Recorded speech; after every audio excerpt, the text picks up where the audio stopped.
Hello बच्चों, मेरा नाम है ममता मुंड। मेरे चैनल हिंदी पाठमाला विथ ममता में आप सभी का स्वागत है। आज मैं एनसीईआरटी टेक्स्ट बुक का क्लास 6 हिंदी सब्जेक्ट का ये टेक्स्ट बुक का नाम है बाल राम कथा का ये चैप्टर नंबर 11 है लंका विजय। चैप्टर का नाम है लंका विजय। इसका आज मैं एक्सप्लेनेशन करूंगी। अगर फर्स्ट टाइम इस चैनल में आए हो तो हिंदी पाठमाला विथ ममता चैनल को सब्सक्राइब कर देना और इस वीडियो को भी लाइक और शेयर कर देना। तो चलो स्टार्ट करते हैं। चैप्टर नंबर 11 लंका विजय। अगर फर्स्ट टाइम इस चैनल में आए हो तो इस वीडियो को अगर ये फर्स्ट टाइम देख रहे हो तो इस बाल राम कथा का ये चैप्टर नंबर 11 चल रहा है। तो पहले का वीडियो पहले हुआ चैप्टर 1 टू चैप्टर 10 का वीडियो पहले देख लेना, क्योंकि वहाँ पे पूरा स्टोरी में वहाँ पे एक्सप्लेन की हूँ चैप्टर 1 टू चैप्टर 10 तक। अगर वो नहीं देखोगे तो ये वीडियो में क्या चल रहा है ये वीडियो में थोड़ा ये समझने में प्रॉब्लम हो सकता है। तो पहले चैप्टर 1 टू चैप्टर 10 बाल राम कथा सीरीज का ये जो रामायण सीरीज का ये चल रहा है, तो चैप्टर 1 टू चैप्टर 10 का वीडियो देख लेना। फिर उसके बाद अगर कुछ डाउट होगा तो कमेंट में लिखना, और फिर चैप्टर 11 का ये वीडियो आज अभी जो अपलोड हो रहा है इसको देखना।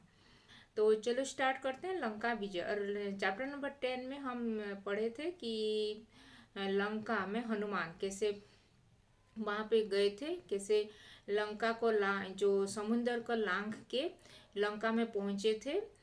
और फिर लंका में वो अशोक वाटिका में कैसे वो सीता माता से उनका भेंट हुआ था। फिर वो जो अशोक वाटिका को तहस नहस करने के बाद फिर इंद्रजीत मतलब मेघनाथ, रावण का जो बड़ा बेटा था मेघनाथ के हाथों वो उनको ये बांध वो नाक मतलब वो उनको परास्त करके, मतलब मेघनाथ ने उनको परास्त करके फिर उसको बांध के फिर रावण के महल में लेके गए थे। फिर रावण के द्वारा वहाँ पे उसको मारने के लिए वो बोल रहा था, तो तभी विभीषण उसको मना किए रावण को। और फिर उसके जो ये हनुमान जी के पूंछ में आग लगा दिए थे। फिर हनुमान जी अपने ये फिर जाके एक महल के ऊपर बैठ के फिर वहाँ पे सभी महल को आग से ये लगा दिए। फिर पूरा ये पूरी जो ये लंका को आग में ध्वंस कर दिए। फिर उसके बाद फिर सीता माता से भेंट करके फिर वहाँ पे सीता माता वो राम जी के लिए एक अंगूठी मतलब एक आभूषण दिए थे, नॉट अंगूठी। वो राम जी भेजे थे अंगूठी उनका, लेकिन सीता माता उनके एक आभूषण दिए थे। तो उसको लेके फिर राम जी के पास जाएंगे। फिर राम जी सीता माता को ये उनको यकीन हो जाएगा कैसे वो कि कैसे देगी वो सीता माता उनका आभूषण देख के उनको यकीन हो जाएगी सीता माता ये लंका में है और कुशल है, अभी जीवित है बोल के। फिर अभी का लंका विजय में ये सब अभी जानेंगे। फिर उसके बाद लंका में आके फिर राम और रावण का युद्ध होगा। तो इसी में लंका विजय में आज पढ़ेंगे। तो चलो स्टार्ट करते हैं लंका विजय। लंका कूच की तैयारियां रात भर चलती रही। लंका कूच मतलब लंका को कैसे जाएंगे, मतलब समुंदर लांघ के कैसे लंका को जाएंगे बोल के ये सब तैयारियां मतलब युद्ध की तैयारियां सब लोग लग गए थे। सब लोग ये हनुमान जी पहुंचने के बाद वहाँ पे सब लोगों को ये के जाएंगे वो लंका के लिए, उनको तैयारियां करना युद्ध के लिए तैयारी करने में सब लोग जुट गए थे। सभी तत्पर हो गए थे, ये सभी उद्यत हो गए थे। सब लोग प्रिपरेशन में लग पड़े थे सब लोग। सुबह कुछ से पहले सुग्रीव ने वानरों को संबोधित किया। पहले जो मॉर्निंग में वो वानर लोगों को उनके जो किष्किंधा के राजा जो सुग्रीव ने उनको उद्बोधना दिए कि कैसे हम ये युद्ध का कैसे उनको लंका जाके वो रावण से कैसे युद्ध करना है, उनके सैन्य सामान से, लंका का सैन्य से, रावण का सेना के साथ युद्ध के बारे में सब ये विचार विमर्श वो लोग सब अपने सभी सेना लोगों के साथ वो सुग्रीव ने किए। फिर कहा युद्ध भयानक होगा। फिर वो सुग्रीव ने बोला कि युद्ध भयानक होगा, अगर किसी को अगर अभी डर लग रहा है तो आप पीछे हट सकते हो, नहीं तो अगर नहीं लग रहा है तो आगे चल सकते हैं। नहीं तो किसी को अगर डर लग रहा है कि भयानक युद्ध में कैसे हम लोग भी मारे जा सकते हैं, तो अगर आपको जाना है तो आप लोग जा सकते हैं। कहा युद्ध भयानक होगा, इससे केवल वहाँ वही सैनिक जाएंगे जो शारीरिक और मानसिक रूप में स्वस्थ हो। जो वो ही सैनिक जाएगा जो फिजिकली और मेंटली स्ट्रांग है, वो ही जाएगा। जो दुर्बल है यहाँ पे रुक जाओ, जो दुर्बल है मतलब जो वीक है फिजिकली और मेंटली, तो वो सैनिक यहाँ पे रुक जाने के लिए वो किष्किंधा के राजा सुग्रीव ने सभी अपने सेना को वो बोले। वानर सेना के को युद्ध से नियम बताए गए। फिर जो युद्ध का नियम सब उनको बता दिया गया। फिर रक्षा और आक्रमण के तरीके कैसे करेंगे, सब उनके साथ डिस्कशन हुआ। सेना किष्किंधा से दहाड़ती गरजती किलकारियां भरती रवाना हुई। फिर वो सेना जो किष्किंधा के सेना पूरा ये सुग्रीव के सेना सब लोग वहाँ पे जोर से चित्कार करके मतलब चिल्ला के किलकारी मार के गरज करके प्रभु श्री रामचंद्र की जय हो, किष्किंधा महाराज सुग्रीव की जय हो करके ऐसे नारा दे दे के वो वहाँ से किष्किंधा से रवाना हुए।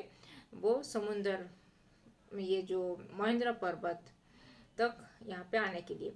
फिर सुग्रीव को जयकार से आकाश गूंज उठा। लाखों बानर थे वहाँ पे, सुग्रीव के सेना में बहुत उसके लाखों बानर थे।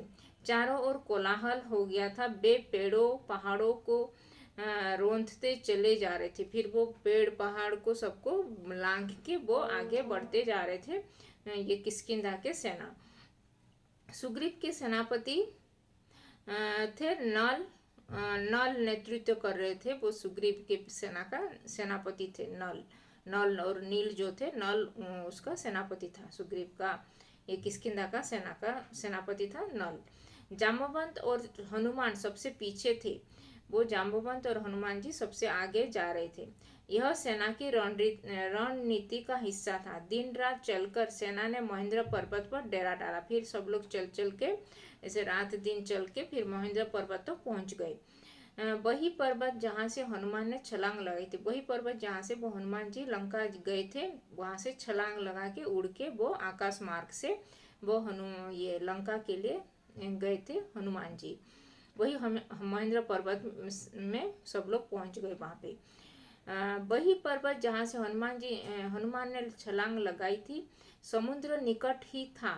फिर समुद्र भी वो वहाँ पे निकट ही था। पर्वत पर सेना का ध्वज लगाया गया। फिर वहाँ पे जो पर्वत जो महेंद्र पर्वत में ये किष्किंधा के सेना का ये ध्वज जो ध्वजा मतलब पताका वो लगा दिया गया वहाँ पे। तंबू लगाए वहाँ पे, तंबू मतलब टेंट लगाए वहाँ पे रहने के लिए। पताकाएं हवा में लहरा रही थी। वो पताका मतलब ये ध्वजा भी वहाँ पे ये हवा से वो लहरा रहे थे। उधर लंका में खलबली मची हुई थी। वो लंका में सब लोग डर में खलबली मचला हुआ था कि ये लोग आ रहे हैं किष्किंधा के सेना लोग और यहाँ पे लंका में युद्ध करने के लिए सब लोग आ रहे हैं बोल के। राक्षसों में बेचैनी थी। राक्षस भी थोड़ा बेचैन हो गए थे वहाँ पे युद्ध होगा सोच के। उनके मन में डर बैठ गया था, क्योंकि उनके मन में डर बैठ गया था क्योंकि हनुमान ऐसे यहाँ पे कैसे पहुँच गए। वो किसी के बिना अजानत मतलब किसी के बिना देखे वो कैसे अशोका वाटिका में भी पहुँच गए थे हनुमान। ये उनका कितना बल है, उनका पराक्रम के वजह से। तो इसीलिए एक बानर अगर ऐसे कर सकता है तो वहाँ पे इतने लाखों सेना है, लाखों बानर है, तो क्या उधम मचा देंगे ये युद्ध में। इसीलिए सब लोग रावण के सेना लोग, लंका के सेना लोग सब लोग भयभीत हो गए थे किष्किंधा के सेना से। राम की शक्ति को लेकर, फिर राम जी का शक्ति भी बहुत ही पराक्रमी राम जी थे। ये प्रभु श्री राम थे, तो उनको इस शक्ति को लेकर भी वो लोग बहुत भयभीत हो गए थे। जिसका दूत लंका में आया और आग लगा सकता है, वह स्वयं कितना शक्तिशाली होगा बोल के वो ऐसे मान रहे थे कि राम के दूत जैसे हनुमान यहाँ पे आके यहाँ पे लंका में आग लगा दिए थे, तो उनका जो ये सेवक इतना बलशाली है, तो उनका जो प्रभु मतलब उनके जो ये राम कितना बलशाली, उनका कितना पराक्रम होगा बोल के वही वो लोग सोच रहे थे। नगर में चर्चा का विषय सही यही था। फिर नगर सारा, वो लंका के नगर में सब लोग यही चर्चा ही, इसी बात का चर्चा वहां पे चल रहा था। लेकिन रावण इससे अनभिज्ञ था भी। लेकिन रावण ये सब बातों से अनभिज्ञ, मतलब उसको पता नहीं था ये सब चर्चा हो रहा है, वहां पे डिस्कशन चल रहा है उसके राज्य में, लंका नगर में। तो लेकिन रावण इससे अनभिज्ञ था। उससे कौन बताता, किसी किसी में इतना साहस नहीं था, किसी में इतना साहस नहीं था कि रावण के पास आके ये सब पूछने के लिए, ऐसे कैसे करेंगे ये, हम लोग डर रहे हैं बोल के। ये चर्चा विभीषण ने सुनी। फिर ये चर्चा सब जो हो रहा था ये विभीषण ने सुन लिया। नगर की हताशा उनसे देखी नहीं नहीं गई। फिर वो जो नगरवासी जो इतना हताशा, मतलब इतना भयभीत हो रहे हैं युद्ध को लेकर, कैसे होगा बोल के, तो इसी बात को लेकर वो ये विभीषण भी वो नहीं देख पाए और वो रावण के पास आके बोलने के लिए गए। ऐसी हताशा सेना युद्ध नहीं कर सकती, ऐसी हताशा देख के वो सेना भी ये युद्ध नहीं कर सकते, उनका थोड़ा मनोबल भी टूट गया है। उसकी पराजय निश्चित है। वो लोग भी जान गए थे कि रावण का पराजय निश्चित है और लंका का विनाश निश्चित है बोल के उनके नगरवासी। फिर रावण के पास गए, फिर सब लोग रावण के पास गए उसे सही स्थिति बताने। फिर वो जो विभीषण भी गए रावण के पास कि क्या करना है बोल के। फिर उन रावण को समझाने के लिए विभीषण, रावण का छोटा भाई विभीषण, वो रावण के पास गए उसे सही स्थिति बताने, समझाने, राम से युद्ध न किया जाए। फिर राम जी से युद्ध नहीं करने के लिए वो समझाने गए थे अपने भ्राता, बड़े भ्राता रावण से विभीषण ने गए थे।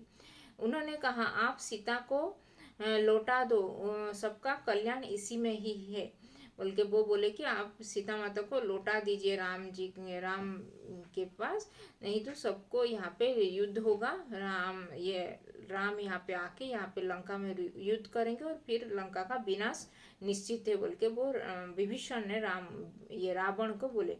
सबका कल्याण इसी में ही होगा, ये लंका का कल्याण इसी में ही है कि आप सीता माता को राम के पास भेज देंगे तो ये सबके लिए कल्याणमय होगा। सीता मिल जाएंगी तो वो आक्रमण नहीं करेंगे। अगर सीता उनको मिल जाएंगे तो ये राम भी यहाँ पे आके आक्रमण नहीं करेंगे लंका के ऊपर। रावण ने विभीषण की बात अनसुनी कर दी। फिर रावण भी ऐसे अट्टहास्य से, मतलब उसको मजाक उड़ा के, ये क्या बोल रहा है, मेरा पराक्रम, मैं कितना पराक्रमी हूँ, कितना बलशाली हूँ, तुमको ये पता नहीं है क्या बोल के वो उसका अनसुना कर दिया। वो उन्हें अपने कक्ष से निकाल दिया। अपने जो कक्ष, मतलब उसके जो महल से वो ये विभीषण को निकाल दिया। क्रोध में वह स्वयं भी उठकर चल पड़ा। फिर वो क्रोधित होकर वहां से भी चल पड़ा सभा कक्ष की ओर। वहां पे जो उसके जो राजसभा की कक्ष की ओर वो भी चल पड़ा। उसे राम के समुद्र तट पर पहुंचने का समाचार मिल चुका था। फिर वो समाचार मिल चुका था कि राम वो समुद्र तट पर पहुंच चुके हैं, समुद्र के किनारे।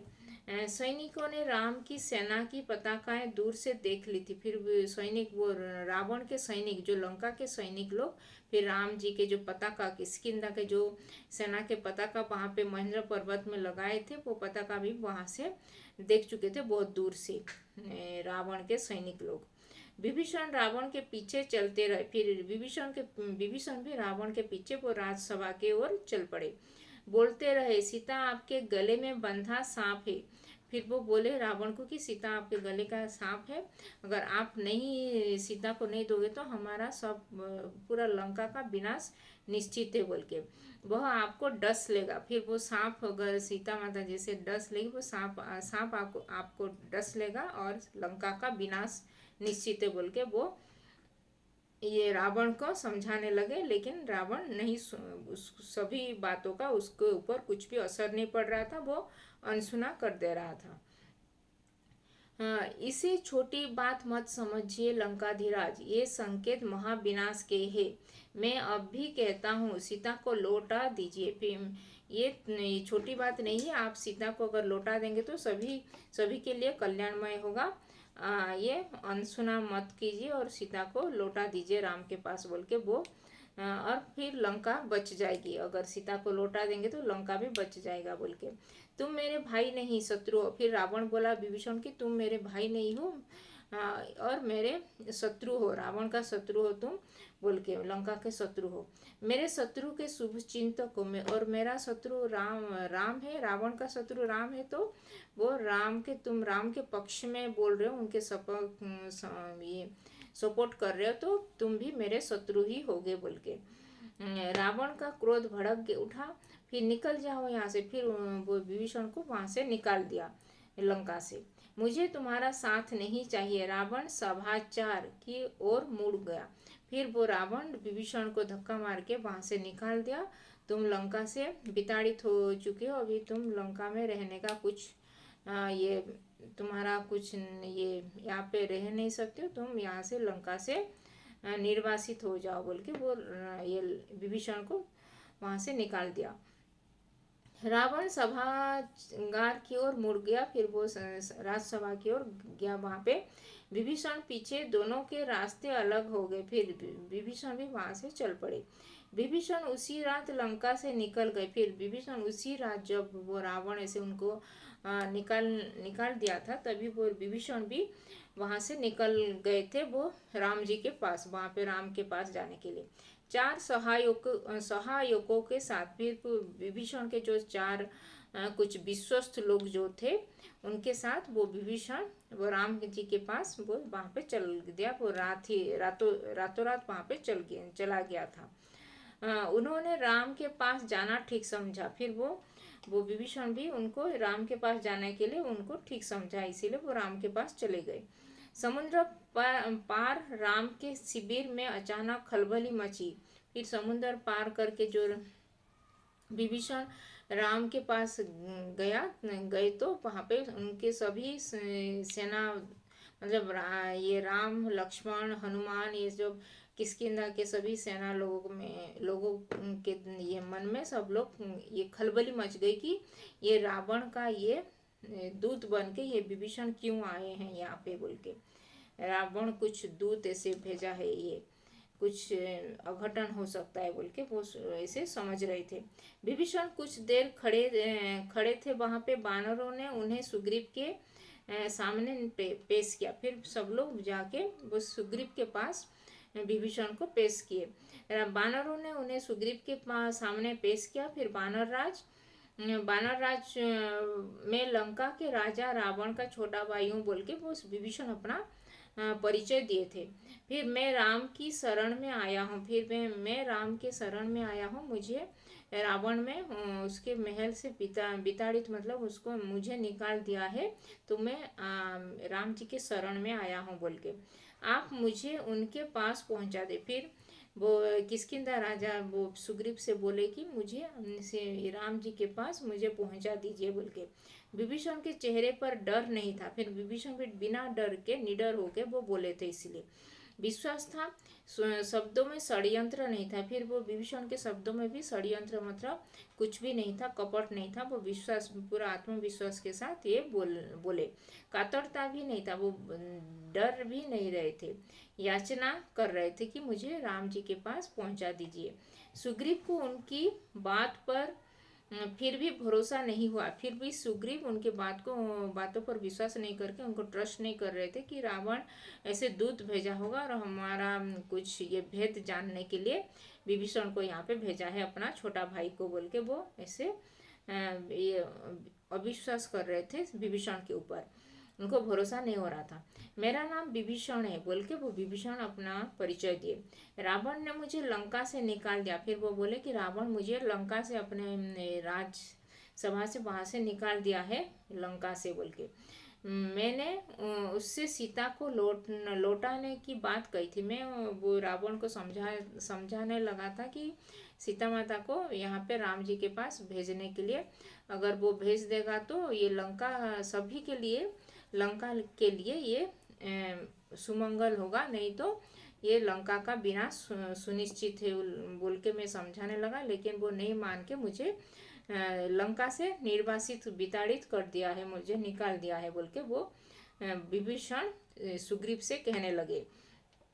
क्रोध और अहंकार में चूर रावण ने मुझे सभा में अपमानित किया। फिर वो अपने अपने जो अहंकार में गर्व में चूर हो गया है रावण, और मुझे सभी सभा राजसभा में सभी के सामने मुझे अपमानित करके मुझे लंका से निकाल दिया है बोल के वो सुग्रीव को कहने लगे।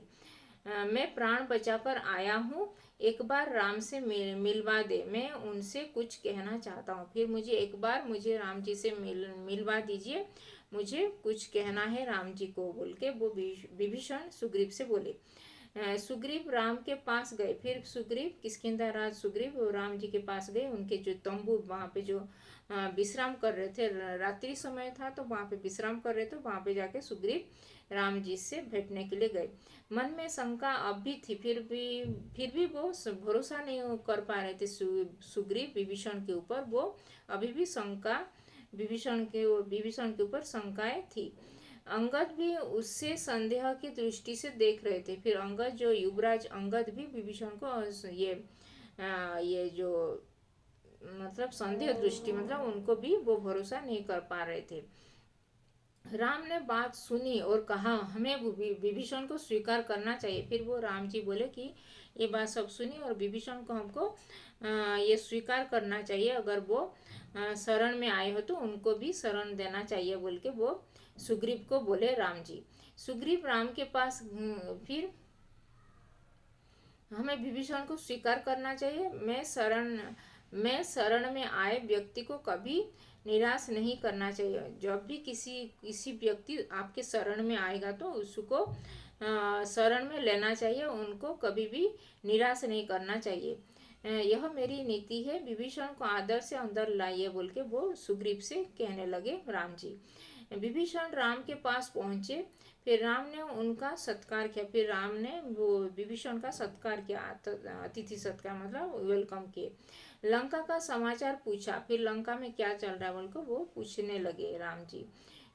जल्दी ही विभीषण राम के विश्वास पात्र बन गए। फिर जल्दी ही वो विभीषण राम के विश्वास पात्र मतलब विश्वास करने लगे थे राम विभीषण के ऊपर। उन्होंने लंका की बहुत सी जानकारी राम को दी। फिर लंका की जितने सारी जानकारी इन्फॉर्मेशन वो राम जी को विभीषण ने दिया। रावण और उनकी योद्धाओं की शक्ति के बारे में वो बताया। वो रावण के सैन्य सेना में कैसे योद्धा कौन कौन से योद्धा हैं तो उसकी भी जानकारी वो राम जी को ये विभीषण ने दिया। रावण और उनकी योद्धाओं की शक्ति के बारे में बताया।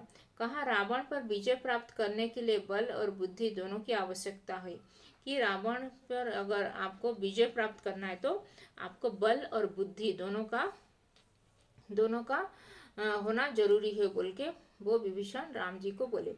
विभीषण फिर राम जी बोले विभीषण तुम चिंता मत करो, राक्षस मारे जाएंगे। फिर वो राम जी बोले विभीषण को तुम चिंता मत करो, ये राक्षस लंका की जो राक्षस है सभी मारे जाएंगे, लंका की राजगद्दी तुम्हारी होगी। फिर लंका की राजगद्दी तुम ही उसको राज करोगे लंका के ऊपर, लंका की राजगद्दी तुमको मिलेगी। फिर भविष्य तुम्हारा है, राम ने कहा फिर भविष्य तुम्हारा है लंका का।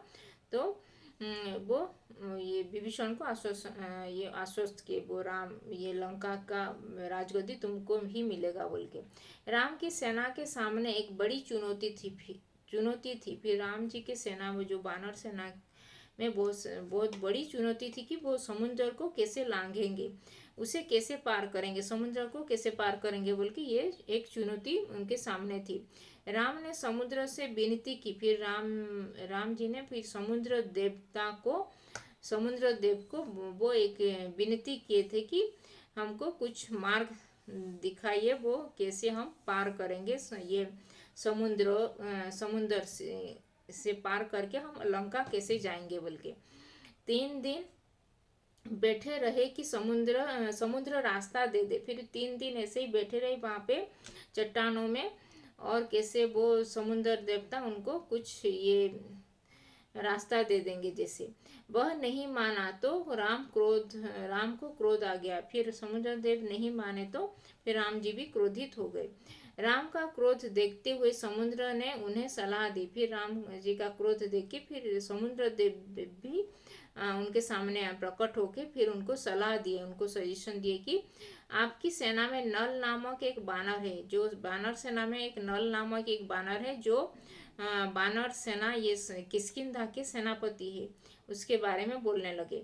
वह पुल बना सकते हैं, वो बोले कि वह नल पुल बना सकते हैं, मतलब पुल मतलब वो ब्रिज है, ऐसे वहाँ पे चलने के लिए चल के जाएंगे जैसे।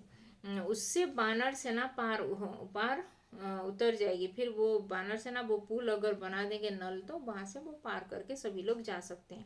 नल ने अगले दिन ही काम प्रारंभ कर दिया। फिर नल अगले दिन ही काम प्रारंभ कर दिया। वो बहुत सारे सभी सेना लोग, बानर सेना लोग एक बड़ा बड़ा पत्थर ये लेके आके वहां पे नल ने श्री राम लिखने लगे वहां पे जो पत्थर के ऊपर। और फिर पत्थर को पानी में ऐसे डाल देने से वो पानी के ऊपर ही पत्थर फ्लोट करने लगा, फिर वो नीचे नहीं गया वो पत्थर। ऐसे नल को ऐसे ये जो मिला था उनको वरदान, तो इसीलिए वो फिर वो ऐसे ही सब लोग करने लगे। एक एक पत्थर लेके आके वहाँ पे श्री राम लिख के वो पानी में डाल देने से वो पानी में वो ऊपर फ्लोट करके वो उसके ऊपर से एक रास्ता बन गया, मार्ग। तो फिर उसी में चल के वो लंका पहुंच गए। फिर वो समुद्र को दो ये नल पुल बनाते हैं। फिर नल ने, हाँ उतर जाएगी, नल ने अगले दिन काम प्रारंभ कर दिया। पुल बनने लगा। फिर पुल भी बनने लगा। बानर कंकड़ पत्थर शिलाएं सब लाते रहे। फिर नल पुल बनाते रहे। 5 दिन में पुल तैयार हो गया। समुद्र को 2 टुकड़े में बांटता हुआ, फिर समुद्र को दोनों साइड में, मतलब लेफ्ट साइड राइट साइड और बीच में वो रास्ता बन गया। समुद्र के 2 टुकड़ों में दोनों साइड में पानी था और एक मिडिल में एक रास्ता बन गया वो लंका जाने के लिए। उसका घमंड चूर करता हुआ, फिर वो समुद्र का पानी का ऐसे उनको घमंड था, तो वो रास्ता नहीं दिए थे, तो वो समुद्र का भी टुकड़ा भी बांट गया और उसका घमंड भी चूर हो गया। उसका घमंड चूर करता हुआ सबसे पहले विभीषण पुल से उस पार गए। फिर विभीषण भी उस पार पुल के उस पार गए। पीछे पीछे बानर सेना गया। सेना का अगला शिविर दूसरे तट पर बना। फिर सेना का ये जो ये अगला शिविर, शिविर मतलब वो जो टेंट भी वहाँ पे दूसरे तट पर, मतलब वो जो समुद्र के दूसरे किनारे में वहाँ पे टेंट, वो तंबू वहाँ पे लगा दिए गए।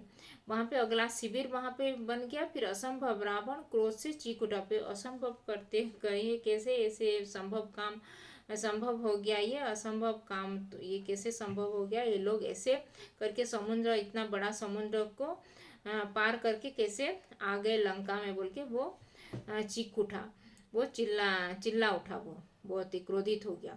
समुद्र पर पुल कैसे बन सकता है, फिर समुद्र पर कैसे पुल बन गया बोल के वो भी आश्चर्यचकित हो गया। इस समाचार से रावण को विस्मय हुआ। इस समाचार सुन के वो रावण भी बहुत ही विस्मित हो गया था, भय भी हो गया था, वो थोड़ा भयभीत भी हो गया था। लेकिन उसने जो मन में ठान लिया था उससे डिगा नहीं। फिर वो जो मन में ठान लिया, बहुत ही वो क्रूर टाइप का ये राजा था, बहुत ही ये मतलब घमंड था, बहुत ही ये अहंकार था। इसीलिए वो अपने जो पहले से जो तय किया था कि वो सीता माता को नहीं लौटाएगा राम जी के पास, और ऐसे ही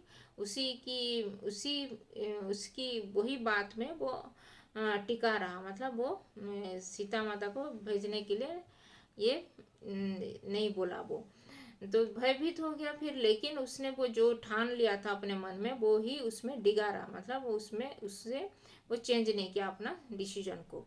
उसने आदेश दिया कि सेना तैयार की जाए। फिर वो आदेश दिया कि सेना मतलब रावण जो लंका के सेना वहाँ पे उसको तैयार रेडी करने के लिए। युद्ध का समय आ पहुंचा है। फिर युद्ध करने का समय भी आ चुका है, वो लोग आ चुके हैं ये लंका में, तो युद्ध अवश्य होगा, तो आप लोग भी सब लोग तैयार हो जाओ बोल के लंका के सभी सेना लोगों को वो बोला। फिर समय आ पहुंचा है। अब दोनों सेनाएं समुद्र के एक ही ओर थी। फिर समुद्र के दोनों, ये जो रावण की सेना और फिर ये जो राम जी की सेना, दोनों सेना एक ही साइड में हो गए थे। सब लोग एक सामना सामनी आ गए थे। उनका आमना सामना होना शेष था, फिर उनका आमने सामने होना ही बचा था। सब लोग एक ही जगह में लंका में पहुंच गए थे। आक्रमण की तैयारी भी चल रही थी दोनों पक्षों में। रणनीति बन चुकी थी। फिर रण में नीति मतलब रण का जो कौशल, युद्ध का कौशल भी सब लोग बना चुके थे, वो सुग्रीव के सेना लोग। पहले आक्रमण की योजनाओं को अंतिम रूप दिया जा रहा था। फिर वो जो आक्रमण कैसे करेंगे बोल के उसका वो अंतिम रूप भी वो लोग कर दिए थे। राम ने अपनी सेना को 4 भागों में विभक्त कर दिया। फिर राम जी अपने जो सेना को, वानर सेना को 4 भागों में मतलब 4 डायरेक्शन में ऐसे भाग कर दिए, चारों भागों में। लंका के 4 द्वार थे। लंका के जो 4 द्वार थे दोनों चारों भागों में वो बांट दिए थे उनके सेना लोगों को। चौतरफा आक्रमण होना था, मतलब चारों साइड से लंका को आक्रमण करने के लिए वो लोग लंका के चारों द्वार में वो किष्किंधा के सेना लोग वहाँ पे खड़े हो गए। हर टुकड़ी को एक द्वार सौंपा गया। फिर हर टीम को लिए 4 टीम बनाए, तो वहाँ पे हर टीम के लिए एक एक द्वार वहाँ पे सबको मिल गया। राम ने पर्वत शिखर पर चढ़कर स्वयं लंका का निरीक्षण किया। फिर राम जी वहाँ पे एक पर्वत था, तो वहाँ पे ऊपर लंका के पर्वत के ऊपर चढ़ गए और वहाँ से वे लंका की निरीक्षण करने लगे। फिर लंका के वैभव से भी वे चकित थे। फिर लंका का जो इतना वैभव है लंका, तो वो भी उसको देख के वो चकित हो गए थे। उन्होंने लक्ष्मण को बताया। सूर्योदय होते ही राम ने आदेश दिया लंका को चारों ओर से घेर लिया जाए। फिर वो सूर्योदय होने से पहले ही सब लोग वहां पे लंका के चारों ओर वो लंका को घेर लेंगे। सूर्योदय होते ही राम ने आदेश दिया लंका को चारों ओर से घेर लिया जाए। फिर वानर सेना जयकार करती चल पड़ी। फिर वानर सेना भी जयकार कर करके चल पड़ी वो चारों ये जो द्वार की ओर। इस बीच राम ने अंगद को बुलाया। फिर तभी राम जी ने वो अंगद को बुलाया, कहा कि तुम लंका जाओ मेरे दूत बनकर। कि तुम दूत बनकर रावण के पास, रावण के राज दरबार में जाओ और वहाँ पे ये जो संधि का प्रस्ताव वहाँ पे रखना। सुलह का अंतिम प्रयास करो। फिर संधि मतलब सुलह, सुलह करने के लिए ये लास्ट ये एक प्रस्ताव वहाँ पे हमको देना है। फिर अगर वो अभी भी नहीं मानेगा तो फिर युद्ध निश्चित है, अगर मान जाएगा तो फिर युद्ध नहीं करेंगे बोल के। फिर वो अंगद वहाँ पे दूत बन के वो राम का दूत बन के वो रावण के दरबार में गए। फिर मेरे दूत बनकर वहाँ पे जाओ और सुलह का अंतिम प्रयास करो ताकि युद्ध टल जाए। फिर ताकि युद्ध भी नहीं होगा तो सभी के लिए ये युद्ध नहीं होगा तो सभी के लिए ही कुशल है, तो क्योंकि कोई किसी का भी प्राण हानि नहीं होगा। इसीलिए एक प्रस्ताव लेके, ये लास्ट अंतिम प्रस्ताव लेके हमको जाना चाहिए रावण के पास बोल के वो दूत बना के वो अंगद को वहाँ पे भेजे थे रावण के दरबार में। रावण से कहा कि सीता को लौटा दो। फिर वो अंगद ने बोले कि रावण से कि सीता माता को लौटा दो, तो तभी सभी के लिए ही ये ठीक रहेगा, लंका के लिए भी और वानर सेना के लिए भी। नहीं तो सभी दोनों सेनाओं से बहुत सारे मारे जाएंगे।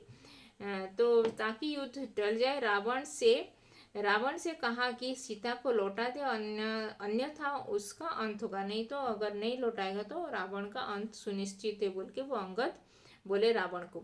अंगद ने ऐसा ही किया। फिर अंगद ऐसे ही बोलने गए। ये सब राम जी अंगद को समझाए कि ऐसे ऐसे बोलने के लिए।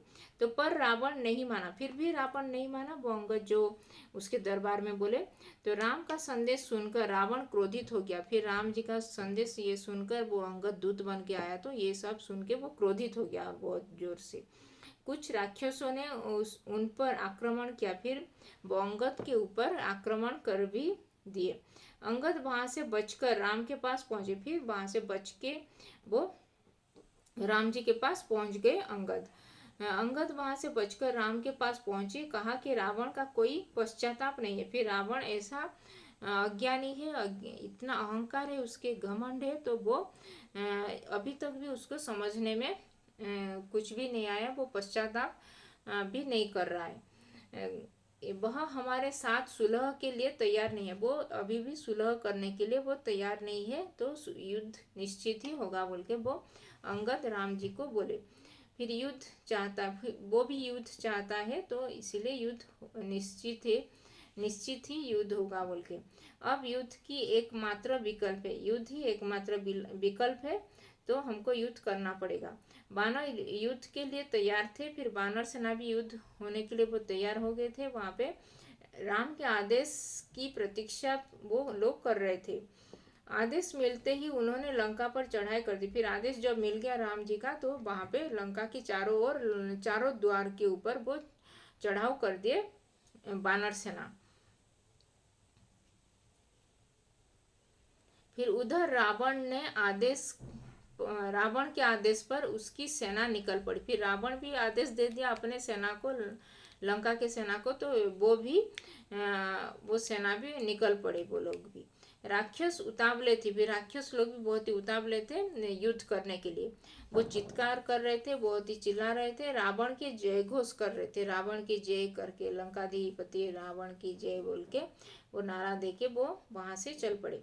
वे दौड़े और बानर सेना पर टूट पड़े। फिर वो दौड़ दौड़ के फिर बानर सेना के ऊपर वो टूट पड़े थे, और दोनों बानर सेना और लंका की सेना दोनों में ये युद्ध हुआ था।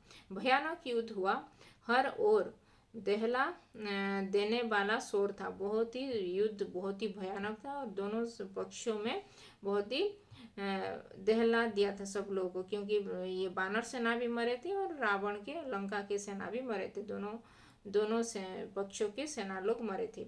हाथियों की चिंगाड़, वहाँ पे हाथी लोग भी बहुत ही ये दहाड़ रहे थे, मैं चिंगाड़ रहे थे। घोड़ों की हिन हिनाहट, फिर घोड़े भी वहाँ पे हिन हिना कर रहे थे। रथों की सरसराहट, फिर रथ भी ये आवाज सरसराहट करके आवाज निकल रहा था। कोलाहल हो गया था वहाँ चारों ओर। रथ हवा से बातें कर रहे थे, फिर रथ भी हवा चल रही थी जोर से, तो वहाँ से हवा में बातें कर रहे थे। तलवारें खींच गई थी, फिर तलवारें सभी से तलवार लेके सब लोग युद्ध कर रहे थे। बाणों से आसमान भर गया था, फिर बाणों में मतलब वो जो ये धनुष का जो बाण तीर चलाए थे सब लोग, तो वहां से चारों ओर आसमान भी पूरा भर गया था। भाले उड़ रहे थे, फिर भाले ये जो वेपन है, वो भी सभी भाले भी उड़ रहे थे। दोनों ओर के कई वीर मारे गए। दोनों पक्षों के, वानर सेना और लंका के सेना, दोनों सेना से बहुत सारे वीर योद्धा भी मारे गए थे इस युद्ध में। बाणों से आसमान भर गया था, भाले उड़ रहे थे। दोनों ओर के कई वीर मारे गए, फिर दोनों साइड के बहुत सारे वीर योद्धा मारे गए थे। रावण के अनेक पराक्रमी राक्षस ढेर हो गए, फिर पराक्रमी राक्षस भी वहां पे मर गए, और धरती लाल हो गई थी। फिर धरती माता भी, मिट्टी भी वहां पे लाल हो गया था। क्षत विक्षत सब बिखरे थे, क्षत विक्षत होके बहुत सारे डेड बॉडी वहां पे पड़ा था। बहुत सारे सब मतलब डेड बॉडी। ये कराहते घायलों की और किसी की ध्यान नहीं थी, किसी को भी ध्यान नहीं था। वो जो कोई भी यंत्रणा से अगर किसी को पीड़ा हो रहा है, तो शाम कर रहे थे, घायलों को और किसी की ध्यान नहीं था। शाम होने को थी। मेघनाथ ने राक्षस सेना को पीछे हटते देखा। फिर मेघनाथ ने ऐसे ये पीछे हटते हुए देखा वो वानर सेना को, तो उसने अपने सैनिकों को ललकारा। फिर अपने सैनिकों को भी ललकारा कि आगे बढ़ो और वानर सेना से युद्ध करो, हम विजय के करीब हैं, हम जल्दी ही विजय हमको मिलेगा बोल के वो मेघनाथ ने अपने ये सैनिकों से बोला। मेघनाथ ने सेना का नेतृत्व संभाल लिया। फिर मेघनाथ भी वो जो सेना का नेतृत्व मतलब उसका जो लीडरशिप, वो सेना का लीडरशिप वो संभाल लिया था। राक्षस उत्साह से आगे बढ़े, फिर राक्षस लोग भी बहुत ही उत्साह करके वो आगे बढ़ते चले गए। मेघनाथ की दृष्टि राम लक्ष्मण पर भी थी, और मेघनाथ वो दृष्टि वो राम लक्ष्मण के ऊपर ही थी, मेघनाथ की दृष्टि। उसके बाण राम और लक्ष्मण को लगे। फिर उसके जो बाण चलाया था मेघनाद का बाण, तो वहां पे दोनों भाइयों को लग गया। दोनों भाई मूर्छित हो गए। फिर वो दोनों भाई को मूर्छित कर दिया वहां पे। मेघनाद ने समझा कि काम हो गया। फिर वो समझा कि राम राम और लक्ष्मण वहां पे टल पड़े, मतलब मर गए। उसने दोनों भाइयों को मृत समझ लिया। फिर दोनों भाई मर गए बोल के वो ऐसे समझ लिया कि वह मैदान छोड़कर महल की ओर दौड़ा।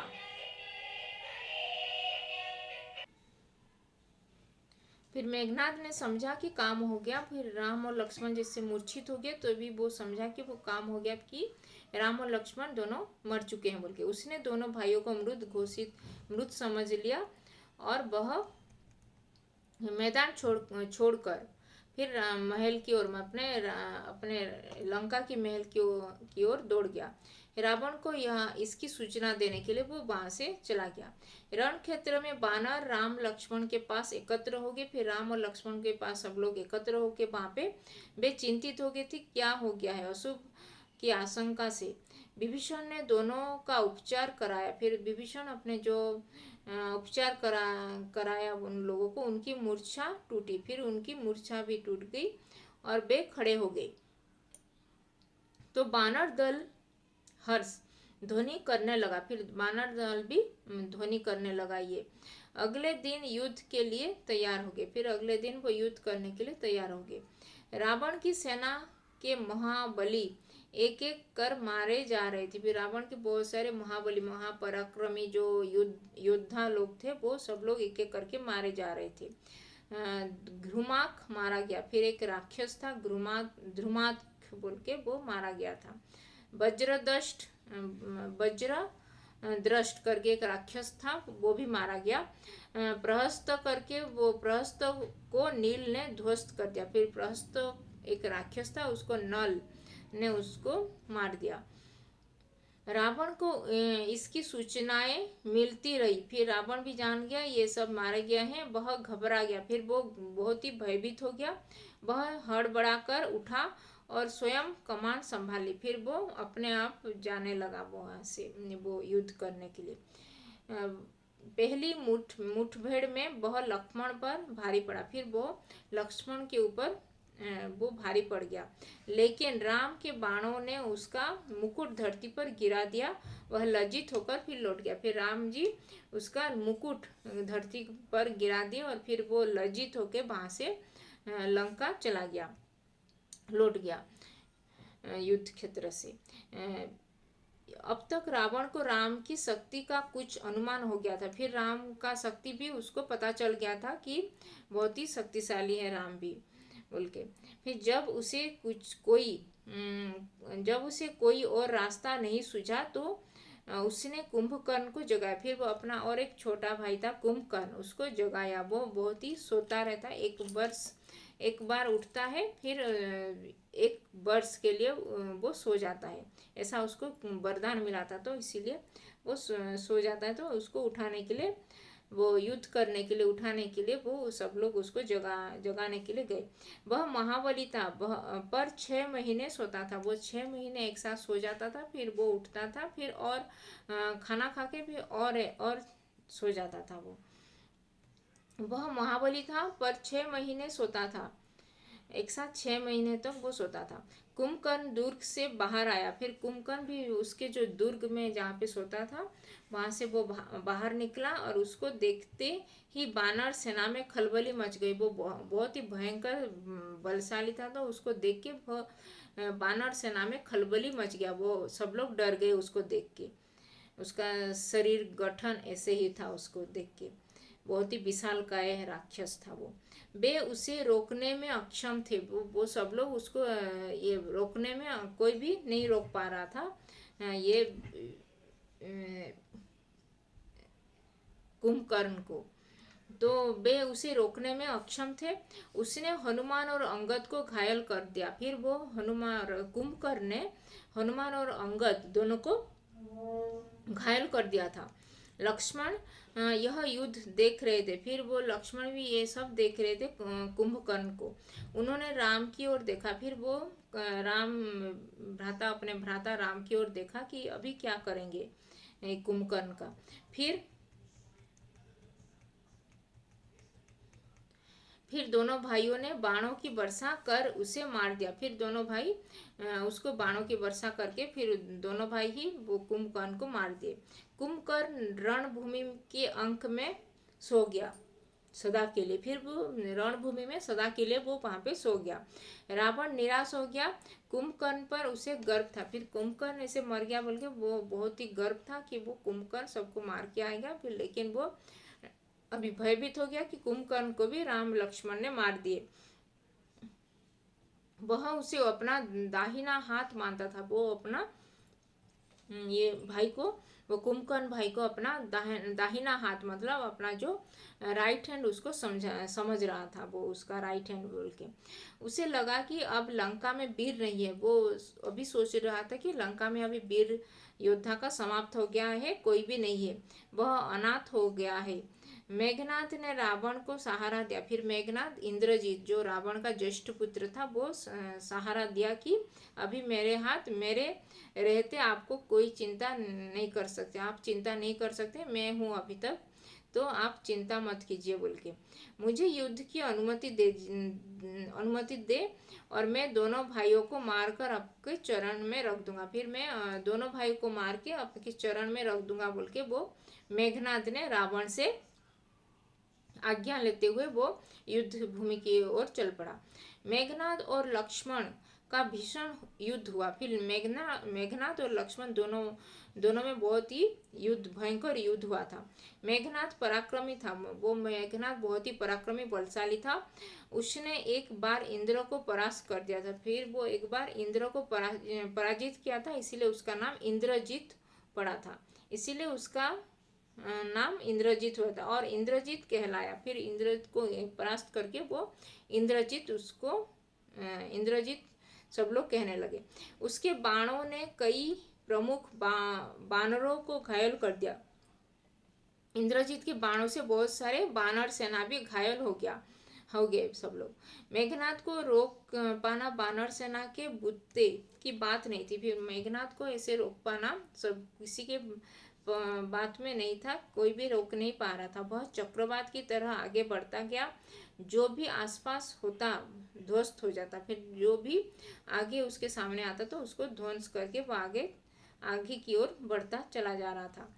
बानर सेना मेघनाथ की गति और शक्ति से चकित थे। फिर बानर सेना भी मेघनाथ की इतना पराक्रम, इतना बलशाली, उसका बल देख के वो लोग भी चकित हो गए थे। चमत्कृत वो लोग सब लोग चकित हो गए थे। उनके मन में निराशा बैठती जा रही थी। फिर वो लोग भी निराश हो रहे थे कि अब क्या करेंगे, अभी हमारा इतना सेना को वो मार दिया है बोल के। तब लक्ष्मण ने उसे चुनौती दी। फिर लक्ष्मण जी उसके सामने आके उसके साथ युद्ध करने की चुनौती दी। दोनों का निशाना अचूक था। फिर दोनों युद्ध करने में चले गए। बाण हवा में टकराते और नष्ट हो जाते। फिर दोनों युद्ध में दोनों ही पारंगम थे। मतलब दोनों का कोई हरा नहीं पा रहा था। मतलब इंद्रजीत को भी लक्ष्मण हरा नहीं पा रहे थे और ये इंद्रजीत भी लक्ष्मण को नहीं हरा पा रहा था और लक्ष्मण भी इंद्रजीत को हरा नहीं पा रहे थे। अचानक लक्ष्मण का एक एक बाण उसे लगा। फिर वह घायल हो गया। फिर वो इंद्रजीत को घायल हो कर दिए। फिर झुक गया। लक्ष्मण ने ताबड़तोड़ बाणों की बरसात कर दी। फिर एक के बाद एक बाण मतलब एक के बाद एक तीर चला के वो उसको घायल कर दिए। इंद्रजीत को, मेघनाथ को। आगे बढ़ना उसके लिए कठिन था। मेघनाथ पीछे मुड़ा, महल की ओर भाग गया। फिर वो महल की ओर भाग गया, वो उसको अपना प्राण बचा के। फिर लक्ष्मण ने कुछ दूर तक उसका पीछा किया। फिर लक्ष्मण भी कुछ दूर उसके पीछे पीछे गए, फिर रुक गए। मेघनाथ महल में घुस गया। फिर मेघनाथ अपने महल में घुस गया। लक्ष्मण को महल की संरचना नहीं पता थी। फिर महल की कुछ भी उनको पता नहीं था, तो वो वहां पे रुक गए। फिर रास्ता भी नहीं मालूम था। विभीषण लक्ष्मण की दुविधा समझ गए। फिर विभीषण भी लक्ष्मण की दुविधा, कंफ्यूजन भी हो रहे थे बोल के ये समझ गए। फिर उन्होंने एक गुप्त मार्ग दिखाया।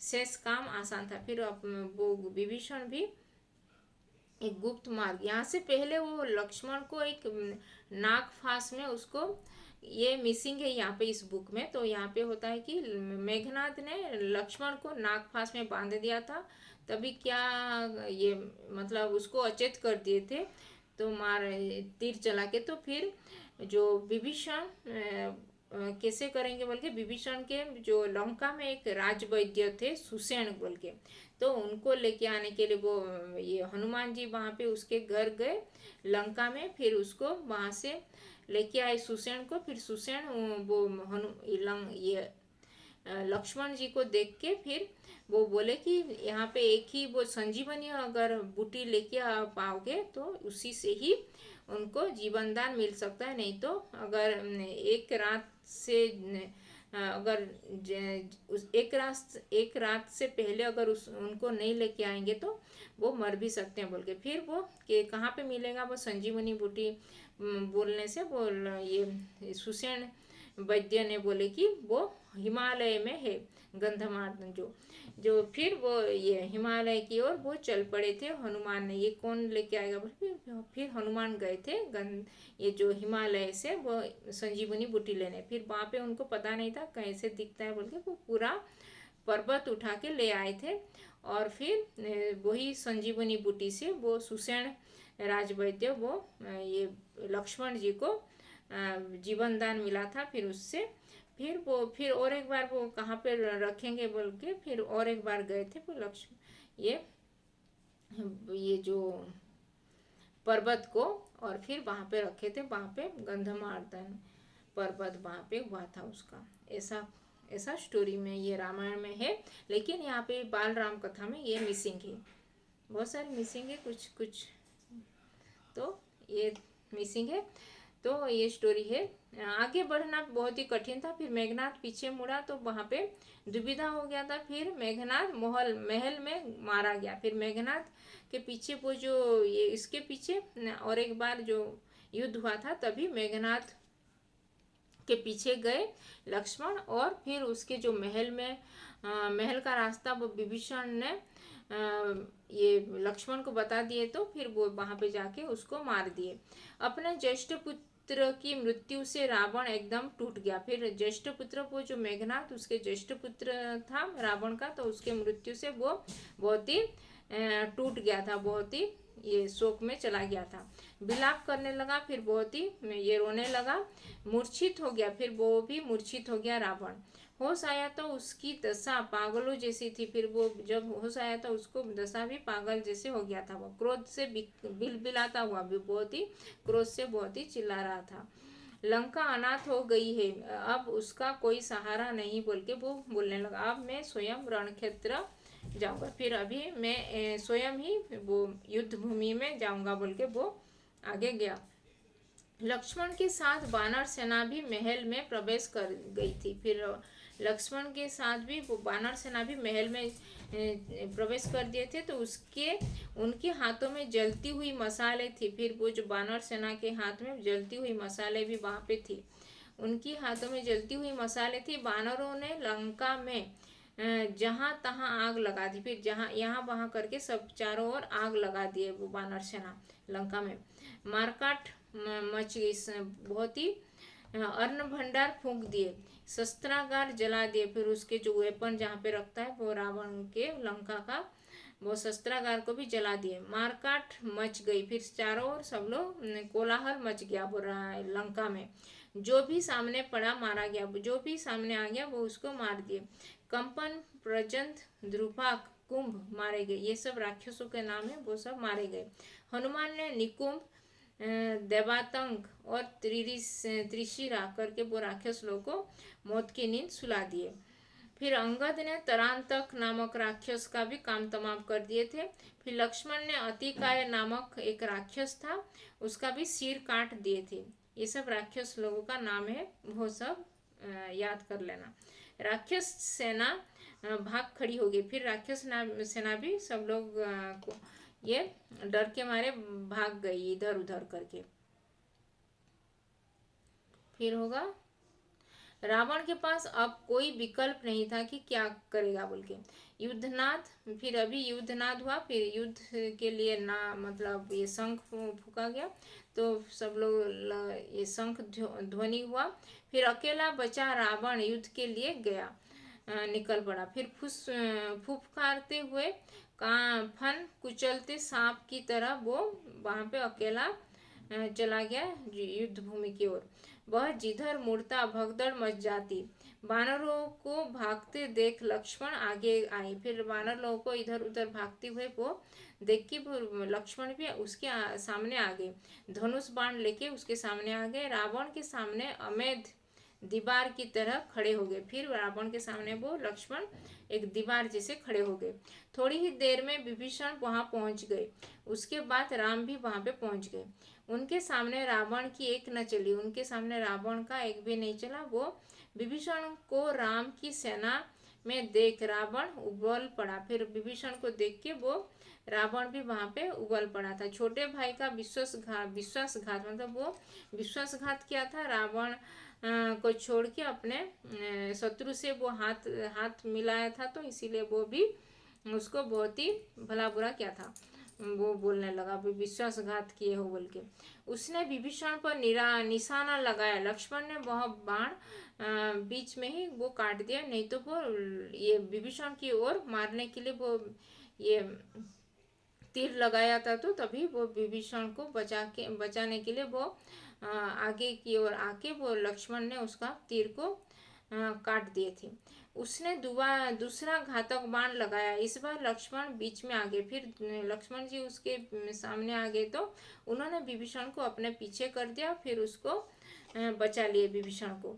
बाण लगते ही लक्ष्मण अचेत हो गए, गिर पड़े। फिर राम ने देखा उनकी आंखें क्रोध से लाल हो गई, आग बरसने लगी। ऐसे करके उन्होंने लक्ष्मण को सुग्रीव की निगरानी में छोड़ दिया। फिर आगे रावण को चुनौती देने के लिए।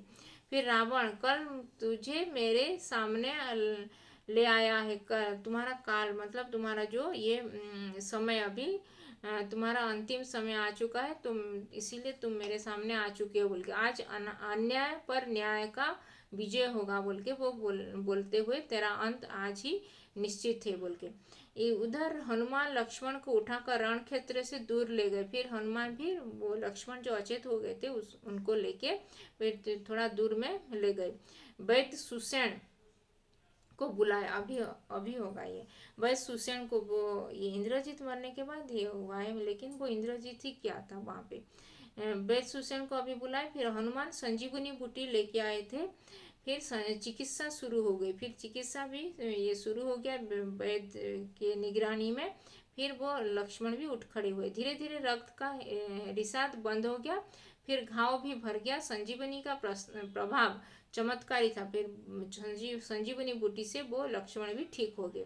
सुग्रीव ने लक्ष्मण के स्वस्थ होने की सूचना राम तक पहुंचा दी। फिर वह सिंह की भांति रावण पर टूट पड़े। फिर वो सिंह की भांति वो शेर की भांति वो रावण के ऊपर टूट पड़े थे। राम रावण युद्ध भयानक हुआ था। फिर राम और रावण का युद्ध बहुत ही भयानक हुआ था। शस्त्रों की गति से कंपा देने वाली ध्वनियां निकल रही थी। फिर शस्त्र दोनों ओर से शस्त्र जो तीर कमान चल रहे थे, तो उसी से बहुत ही भयानक युद्ध हो रहा था। और चारों ओर बहुत ही ध्वनि निकल रहे थे। दोनों के अस्त्र से ध्वनियां निकल रही थी। हवा भी थम गई थी। सूरज भी उस दिन बादल के पीछे ही चला गया, छिप गया था। शस्त्रों की चमक बिजली की तरह हवा में थम गई थी। शस्त्रों की चमक भी, और सूरज बादलों के पीछे छिप गया था। शस्त्रों की चमक बिजली की तरह कौंध हो रही थी। फिर गड़गड़ाहट भी थी। थर्रा देने वाली ऐसे आवाज भी निकल रहा था, ध्वनिया। फिर ध्वनि भी निकल रहा था। दोनों योद्धा अपनी पूरी शक्ति से लड़ रहे थे। फिर दोनों योद्धा भी अपनी पूरी शक्ति लगा के राम और रावण लड़ रहे थे दोनों। के विरुद्ध में। कोई एक रति भी पीछे खिसकाने को तैयार नहीं थी, कोई भी अपने पीछे नहीं हट रहा था। कुछ ही देर में लगा कि युद्ध समाप्त होने को है, फिर भी कुछ देर के बाद सबको लगा कि अभी युद्ध समाप्त हो जाएगा। दोनों पक्ष के योद्धा हाथ बांध कर खड़े हो गए थे। फिर वो दोनों पक्ष के लोग भी वहाँ पे राम और रावण का युद्ध देखने के लिए वहाँ पे खड़े हो गए थे। छोटे छोटे युद्ध थम गए थे, सबकी नज़र राम और रावण के ऊपर ही थी। सब लोग राम और रावण के ऊपर ही सबका निगाह आ गया था, किसका ये विनाश होगा, अभी कैसे युद्ध अभी समाप्त होगा बोल के। सबकी आंखें फटी की फटी रह गई थी, पलकें झुकना भी भूल गई थी। वो पलक भी झुकना भी बंद हो गया था सबका आंखों से। सब लोग एक ही दृष्टि से वो दृश्य को देखने लगे थे। उन्होंने ऐसा युद्ध पहले कभी नहीं देखा था। वो ये राम और रावण का युद्ध ऐसा कभी भी कोई भी नहीं देखा था ऐसे। लेकिन महासंग्राम समाप्त ही नहीं हुआ था। लेकिन वो ये जो महासंग्राम राम और रावण के बीच जो युद्ध हो रहा था वो अभी तक समाप्त नहीं हुआ था। रावण का एक बाण राम को लगा, फिर रावण एक बाण चलाया तो वो राम जी के ऊपर लग गया था। उनके रथ की ध्वजा कटकर गिर पड़ी। फिर वो जो राम जी के ध्वजा भी वो कट हो गया था और गिर पड़ा था। राम ने प्रहार किया, बाण रावण के मस्तक में लगा। फिर राम जी भी एक बाण चलाए थे पर उसको वो रावण के मस्तक में लग गया था। रक्त की धारा बह निकली, फिर रक्त भी बहता चला गया। बीच में युद्ध कुछ पल के लिए रुका, फिर कुछ टाइम के लिए वो वहाँ पे युद्ध रोकना पड़ा था। रावण अपने महल चला गया, फिर रावण अपना महल की ओर चला गया घोड़े और रथ बदलने। फिर घोड़ा और रथ जो गिर गया था, वो जो घोड़ा और रथ को मार दिए थे तो उसको रथ बदलने के लिए उसका जो पहिया, वो जो रथ का पहिया भी टूट गया था तो वो इसीलिए वो उसको बदलने के लिए वो चला गया था। राम को इसकी आवश्यकता नहीं पड़ी। युद्ध फिर शुरू हो गया था, फिर युद्ध और एक बार शुरू हो गया था। अब उनके रथ एक दूसरे के सामने थे, फिर दोनों एक दूसरे के सामने खड़े हुए थे। योद्धा आंखों में आंखें डालकर देख सकते थे। फिर दोनों योद्धा एक आंख में आंख डालकर देख रहे थे। राम के बाणों में रावण का रथ मुंह मोड़ दिया। यह पराजय का संकेत था। हिम्मत हारने लगा। जब तक वह रथ घुमा था, राम का एक बाण उसके पार निकल गया। फिर रथ मुड़ा तो फिर लेकिन रावण के हाथ में धनुष छूट गया था। रावण के हाथ से ये धनुष छूट गया था। वह पृथ्वी पर गिर पड़ा था, फिर मारा गया। फिर वो राम ने उसके ऊपर धनुष तीर चला दिए तो फिर रावण मारा गया। बची हुई राक्षस सेना हड़बड़ा गई। फिर बची हुई जो राक्षस सेना जो बचे हुए थे वो लोग भी हड़बड़ा हो गया, वो भी भयभीत हो गया, अभी क्या होगा, हमको भी मरना पड़ेगा बोल के जान बचाकर वहां से भाग निकले।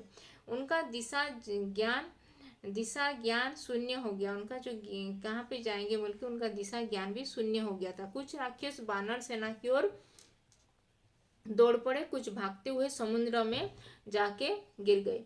लंका विजय अभियान पूरा हुआ। लंका का जो विजय अभियान वो लोग आए थे लंका विजय करने के लिए, वो अभियान पूरा हो गया। राम की जयकार होने लगी। फिर राम जी का भी जयकार चारों ओर होने लगा। कुछ समय पूर्व का रण क्षेत्र एकदम बदल गया। वो जो कुछ समय पहले जो युद्ध क्षेत्र जैसे भयानक युद्ध चल रहा था वो अभी चेंज हो गया, वो बदल गया था उसका युद्ध क्षेत्र। शस्त्रों की टंकार की जगह किलकारियां वहां पे ले ली थी।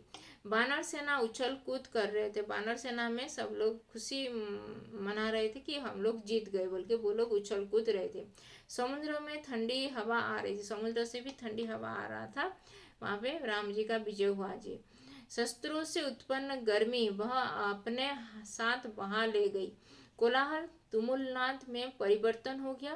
प्रसन्नता सर्वव्याप्त हो गया था। सब लोग ये प्रसन्न हो गए थे। सभी के मुख पर प्रसन्नता खिल रही थी। रण क्षेत्र में केवल एक व्यक्ति दुखी था। शोक में व्याकुल। फिर रण क्षेत्र में जो युद्ध भूमि में एक ही व्यक्ति व्याकुल हो गया था, वो ये शोकाकुल में चला गया था, वो विलाप करता हुआ, मतलब वो रो रहा था अपने भाई के मृत शरीर के पास। वो खड़ा हुआ था, वो विभीषण था। वो राम ने विभीषण को समझाया कि मित्र शोक मत करो, अभी तुम दुख मत करो, कि रावण महान योद्धा था, उसकी अंत्येष्टि महानता के अनुरूप होनी चाहिए। उसकी जो अंत्येष्टि मतलब उसका जो अंतिम विदाई, अंतिम ये उसको अच्छे से, उसको योद्धा था तो उसका अंतिम ये अंत्येष्टि अभी ये अच्छी तरह उसको निभाएंगे बोल के। मृत्यु सत्य है, मृत्यु तो होना ही है, सबका मृत्यु होगा, लेकिन उससे स्वीकार करना पड़ेगा हमको सभी को। राम राम ने एक एक बानर का आभार मना। राम एक एक बानर का सभी का आभार मनाते हुए सबको धन्यवाद ज्ञापन किए। सुग्रीव को गले भी लगा लिए। फिर लक्ष्मण से विभीषण को राज्याभिषेक की तैयारी करने को कहा। लक्ष्मण को बोले कि विभीषण का भी लंका में राज्याभिषेक करने के लिए चाहते थे कि रावण की अंत्येष्टि के बाद राज तिलक हो, कि वो चाह रहे थे कि रावण की अंत्येष्टि के बाद वो ये विभीषण का राज तिलक हो। उन्होंने हनुमान को बुलाया, फिर अशोक वाटिका जाने के लिए हनुमान को बोले कि निर्देश दिए कि हनुमान अभी जाओ और अशोक वाटिका में ये संदेश लेके सीता के पास जाके ये संदेश लेके जाओ बोल के। उन्होंने हनुमान को बुलाया, अशोक वाटिका जाने के निर्देश दिया। यह संदेश आपको ही सीता तक पहुंचाना है। आपको ही, हनुमान को ही बोले कि आपको ही सीता के पास जाके ये संदेश देना है कि हमारा विजय हुआ है। यह संदेश आपको ही सीता के पास पहुंचाना है। उन्हें लंका विजय का समाचार दीजिए। फिर लंका का विजय हुआ है हमारा, तो यहाँ पे समाचार दीजिए लंका को विजय किए हैं बोल के। उनका संदेश लेकर शीघ्र आइए। फिर उनका संदेश लेकर यहाँ पे शीघ्र आइए। विभीषण को अंत्येष्टि से लौटने तक उनके राज्याभिषेक की तैयारी भी हो चुकी थी। फिर जो ये विभीषण, वो रावण का अंत्येष्टि करने के बाद उनका ये राज्य तिलक होने वाला था, तो वो भी तैयार हो गया था। लक्ष्मण राजमहल पहुंच गए थे। फिर वानर स्वर्ण कलश में समुद्र का पानी ले आए थे। फिर समुद्र से पानी लेके आए थे वानर सेना भी, वो विभीषण को राज तिलक करने के लिए। लक्ष्मण विभीषण के पास गए, उन्हें साथ लेकर राज सिंहासन तक आए। फिर सिंहासन में बैठाए। सोने का चमचमाता हुआ सिंहासन था, रत्नों मणियों से जड़ित। फिर समुद्र ये रत्न मणि से जड़ित था वो सिंहासन। समुद्र जल से उन्होंने सभासदों के सामने विभीषण को अभिषेक किया। फिर सभासदों के सामने वो ये विभीषण का राज्याभिषेक किए थे। अब विभीषण लंका के राजा हो चुके थे, हो गए। इस बीच हनुमान अशोक वाटिका से लौट आए। फिर इस बीच वो हनुमान गए थे अशोक वाटिका में सीता माता को ये संदेश देने के लिए, तभी वहां से लौट आए थे। राम के पास वो लौट आए। उन्होंने कहा, माता सीता लंका विजय का समाचार सुनकर प्रसन्न हो गई और वे आपसे मिलने के लिए अधीर है। वो आपसे मिलने के लिए अभी अधीर हो रहे। तब तक विभीषण वहीं आ गए। फिर उनका राज्याभिषेक हो चुका था विभीषण का, तो तभी राम के पास आए थे। फिर राम उनकी ओर मुड़े और कहा, लंकापति सीता, लंकापति संबोधित करते हुए बोले कि लंकापति विभीषण, अभी सीता अभी आपके अशोक वाटिका में है, तो उन्हें यहाँ लाने की व्यवस्था की जाए। फिर अभी भी आप सीता अशोक वाटिका में है, तो आपको यहाँ पे आने की, उनको लेके आने के लिए व्यवस्था, यहाँ पे लेके आने के लिए व्यवस्था कीजिए बोल के।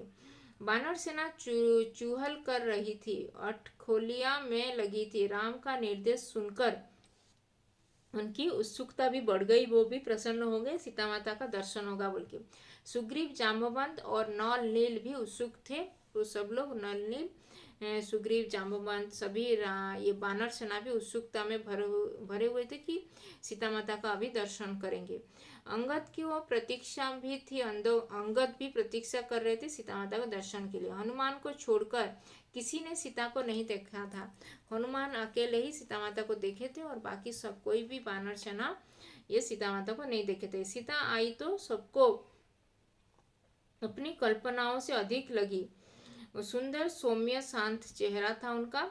उस सुंदरता में एक वर्ष बाद पति से मिलन की प्रसन्नता शामिल थी। वो एक वर्ष के बाद प्रभु श्री राम से मिले थे अपने पति से, तो उसकी भी प्रसन्नता उनके चेहरे पर, मुखमंडल पर शोभित हो रही थी। कष्ट इतिहास हो गया था। फिर वो उनका जो कष्ट इतना ये अपने पति से बिछड़ ये जो उनके जो बिछड़े थे उनके पति से, अपने स्वामी से, तो प्रभु श्री राम से, तो वो कष्ट अभी चला गया था वो उनको देखने के बाद।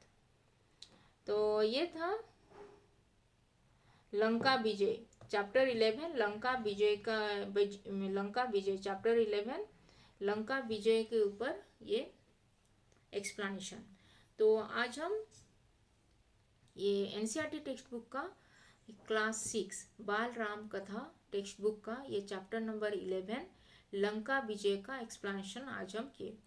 तो ये वीडियो में अगर कुछ भी डाउट है तो इसमें कमेंट करना, और वीडियो अच्छा लगा तो इस वीडियो को लाइक और शेयर कर देना। और अभी तक ये चैनल को सब्सक्राइब नहीं किया तो हिंदी पाठमाला विथ ममता चैनल को सब्सक्राइब कर देना। और यहाँ पे जो इतना सारा 1 to 11 वीडियो जो अपलोड हुआ है उसका बाल राम कथा सीरीज का स्टार्टिंग से अगर किसी को ये नहीं देखी हो वो वीडियो स्टोरीज जानने में प्रॉब्लम हो रहा है तो स्टार्टिंग से वो वीडियो सब देख लेना, तभी आप लोगों को समझने में प्रॉब्लम नहीं होगा। तो इस चैनल को अभी तक सब्सक्राइब नहीं किया तो हिंदी पाठमाला विथ ममता चैनल को सब्सक्राइब कर देना और इस वीडियो को भी लाइक और शेयर कर देना। तो धन्यवाद, थैंक यू।